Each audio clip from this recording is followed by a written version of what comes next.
As the Hamilton Southeastern boys basketball team approaches the postseason, let's take a look back at their journey and how they prepared for a crucial conference game against Franklin Central.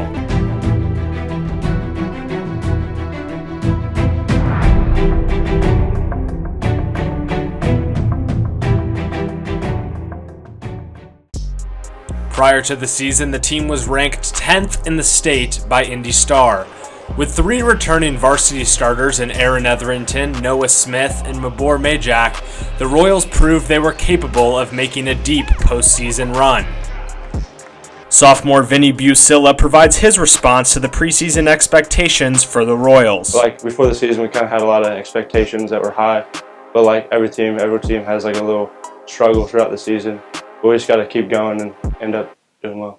Starting the year 6-0 and winning each game by an average of 20 points, the Royals silenced all doubters. Then came the much-anticipated Mudsock battle against crosstown rival Fishers, where the boys lost a heartbreaker 45-44. Opposition and hardship in any season is inevitable.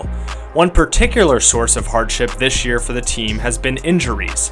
Head coach Brian Satterfield says that injuries have been challenging this unit dating back even to summer workouts. Well, I think the biggest thing for this season was we've gone through a lot of ups and downs, even the summer. I'll start back with the summer. The biggest thing there was we were missing grubs for the summer dealing with an injury, but I thought our guys came together, we put in a new offense, and it took a while to get adjusted to that.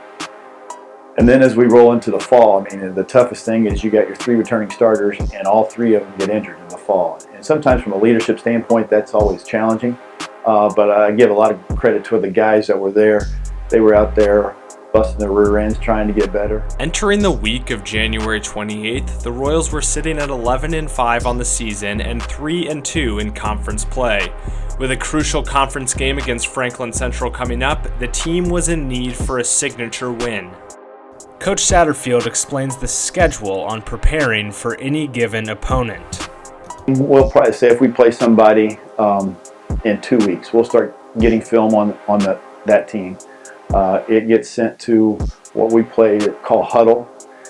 Then we've got an account with Crossover. We send that to them for them to index it. It gets the contract that we have is set up to get indexed within a 24-hour period. We try and send at least 2 game films to Crossover for them to index. They break it down, and with that breakdown, it gets broken down everything that you want.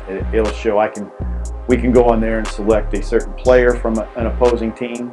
It'll show us every shot, every turnover, every 3-point make, whatever we want. It'll break us down.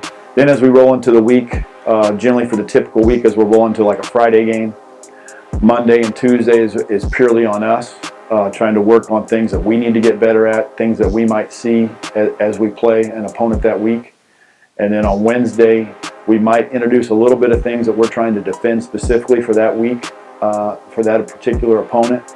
And if we're playing 2 opponents, say a Friday and Saturday, generally we'll put more focus on the one, especially if it's a conference game. A lot of conference games on Friday. We'll put more focus on that, but we'll still do a little bit to try and get ready for both opponents. And then as we roll into the day before, as we roll into it, we'll walk through everything that we want to do, especially defensively through their sets, make sure that our guys are on the same page so they know how we want to handle certain actions that they're trying to do. Sometimes we'll have different ways that we'll try to cover certain things, just to make sure they're aware of that type of stuff, and then also their out-of-bounds plays. And then after we do that, we'll head into the video room, show them clips of the other team, various things that they're doing, what we've sort of explained to them on the floor, and so they can see that as well.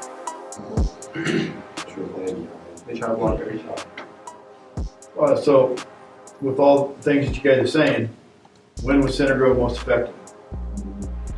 When they moved the ball and reversed it, okay? Because initially, when they tried to score on the first side or didn't reverse it, they drew a charge, they got stops. When they moved the ball and reversed it, they pretty much got shots at will whenever they want. Okay, so we just got to make sure we've been doing a lot better job with that, having that mentality. We got to understand that. Come on. After 2 days of preparation, the team is ready for the Thursday night matchup against Franklin Central.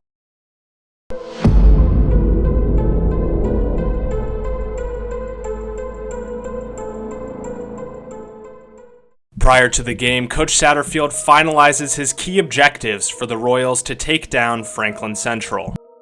Hey, biggest thing, okay? There's not gonna be much out there, okay, crowd? You guys gotta get out there, create your own energy, okay? Have a good warm-up, get there. And again, we're a team that's struggled. You look at the record, they've struggled. But if you let them stay in it, you're gonna be in for a dogfight.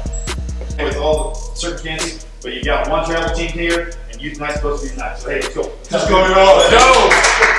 Everyone's on 3, coming out 6, 1, 2, 3. Roll. 5, 6, 7, 8, 9, 10. Let's see. Let's go, y'all. Let's go.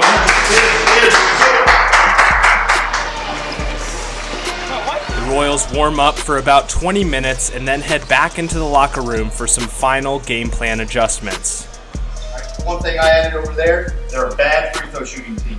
So free throw box out. Okay? Play as it's coming off.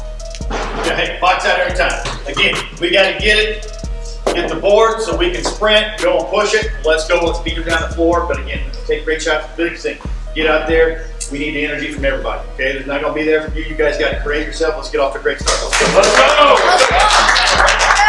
1, 2, 3, coming out 6, 1, 2, 3, 4, 5, 6, 7, 8, 9. Let's go. This tip. The only thing left to do is announce the starting lineups and get the game underway.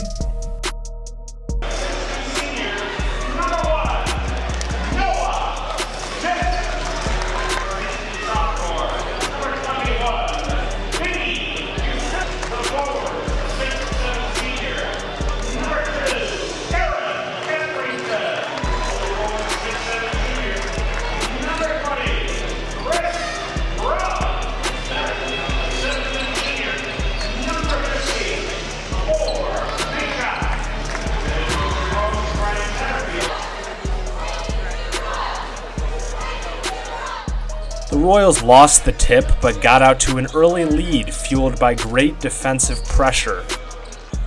After one quarter of play, the Royals held a 15-11 lead and were executing on their game plan of a fast-tempoed offense.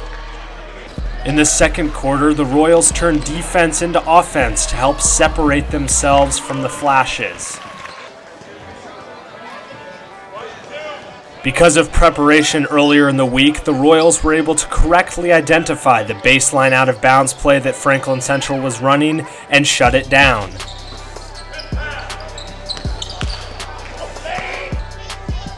And with one quick bucket nearing the buzzer, the Royals went into halftime with a 37-23 lead over Franklin Central.